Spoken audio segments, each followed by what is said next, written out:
Sāku es kopš pagājušā gada decembra sākuma. Es sāku laikam augustā. Kāds man no augšas uzrunāja, ka tev tā zupas ir, tu varētu būt tā, ka tu varētu piedalīties. Es jūtu tādu pamudinājumu savā sirdī.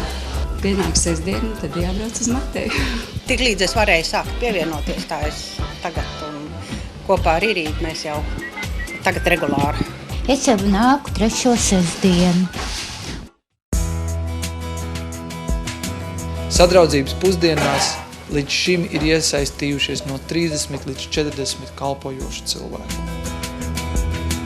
Visi cilvēki, kas ir iesaistījušies sadraudzības pusdienas kalpošanā, ir sadalīti vairākās grupās.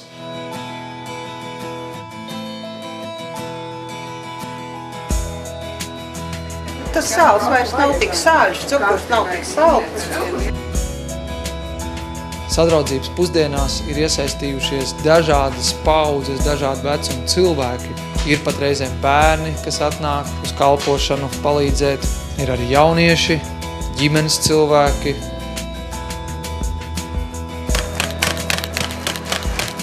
Viss nohiet. Aizmirst paņemt līdzi šitos kuļamos. Tagad ar rokām jāapcerās vecie labie laiki, ka bērnībā tā taisījām. Nekādas problēmas.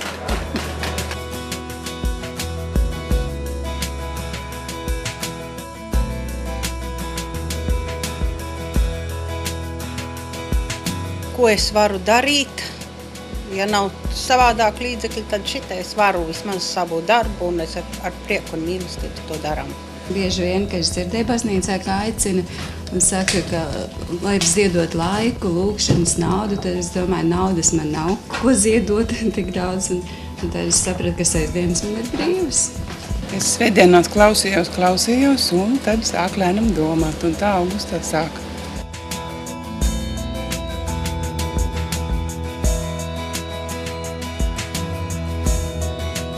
Pašam tāpatās kā daudziem Latvijā arī situācija nebija no tām spīdošākajām, un tāpatās kā daudzi šeit griezos pēc palīdzības. Es pat nonācu grūtībās 2 mēneši jau.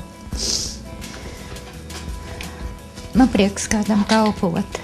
Es atnācu arī zupiņu ēst otrā pusē.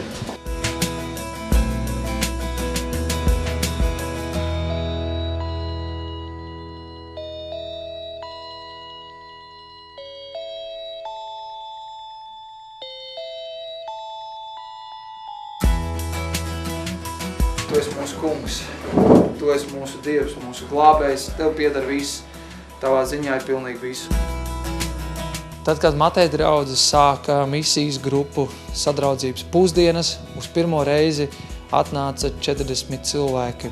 Man tiešām ir kaut kā arī varbūt tāda pašvērtība savās acīs ir cēlusies, ka es kaut ko varu darīt, ka es kaut ko varu dot. Vispār ļoti daudz. Pirmkārt jau pašiem ļoti daudz jāmācās ir, un paši, man liekas, iegūst visvairāk. Šī te kalpošana man ir parādījis arī to, kā tas ir, kad mēs jebkurš varam nonākt tādās grūtībās. Ja, jebkurš arī tie cilvēki, kas šeit nāk uz zupas virtuvi, viņi ir tādi paši kā mēs. Pirmās sestdienas, kad es strādāju, tad tiešām no sirds bija dziļa pārdoma visai nedēļai un pateicība Dievam, kad mums ir ko galdā likt un ka mēs varam arī vēl pārējiem palīdzēt un tādiem, kuriem, un, protams, lūgt par viņiem. Es vienmēr esmu šaubies, es iepriekš tā neesmu aizdomājies par kristietību, ja?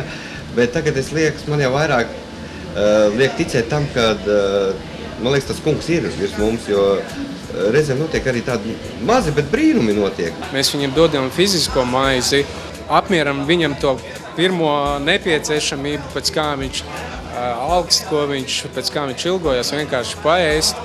Un tad jau pēc tam kopā ar to zupu mēs arī dodam to garīgo maizi. Kā viņi atplaukst, kad viņi šeit nāk pie mums. Kad arī viņas te sagaida, kā sākumā bija tie baltie galdauti un viss, un ka viņi jūtās ievērot un atzīt un saprast. Un tas kaut kā ļoti arī mums pašiem silda sirdi. Mēs arī lapiņas speciāls ar tekstiņiem viņiem printējām, devām līdzi aizlūgšanas lapiņas devām, kur viņi rakstīja. Tā nav tikai fiziskā maize, tas ir kaut kas stipri vairāk. Vai arī viņš ir praktisks darbs, bet lielākoties. Bet viņš nesīs augļus nākotnē. Tas ir tik vienkārši, ka var palīdzēt citiem. Droši, visi mīļi gaidīti. Šīs kalpošanas, kas iet ārpus draudzes sienām, kā zupas virtuve, kā pārtiks paktu dalīšana un kā palīdzība cilvēkiem, kuriem grūtāk, piepilda Kristus vēsti praksē.